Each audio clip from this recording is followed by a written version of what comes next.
As far as when you get your proceeds, whether it be cash or stock, most of the proceeds should be negotiated to be received at closing. There is typically an escrow or holdback to take care of certain representations and warranties you're giving in the agreement.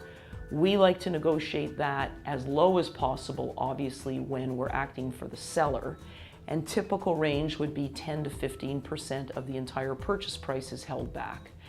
A buyer will often ask for more, but most common is 10 to 20%.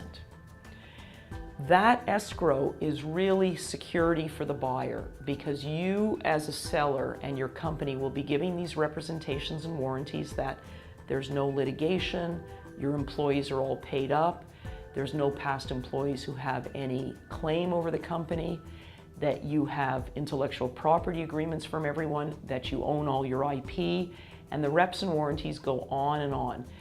To secure those assurances you're giving to the buyer typically asks for some money that they're paying to be held in a separate intermediary account with a trust company, which is used by them once they prove a claim for damages to access that money and recover some of their proceeds. I'm happy to say I've done over 150 M&A deals, and I think there have only been 4 or 5 transactions where there's been any claim from escrow. It has been a couple for IP infringement where the client had to give an absolute no IP infringement representation, even though including ones it didn't know about, and then infringement came out. Other typical claims are balance sheet items at closing, where certain receivables, for example, aren't collectible post-closing, or in the odd circumstance where certain taxes haven't been paid inadvertently.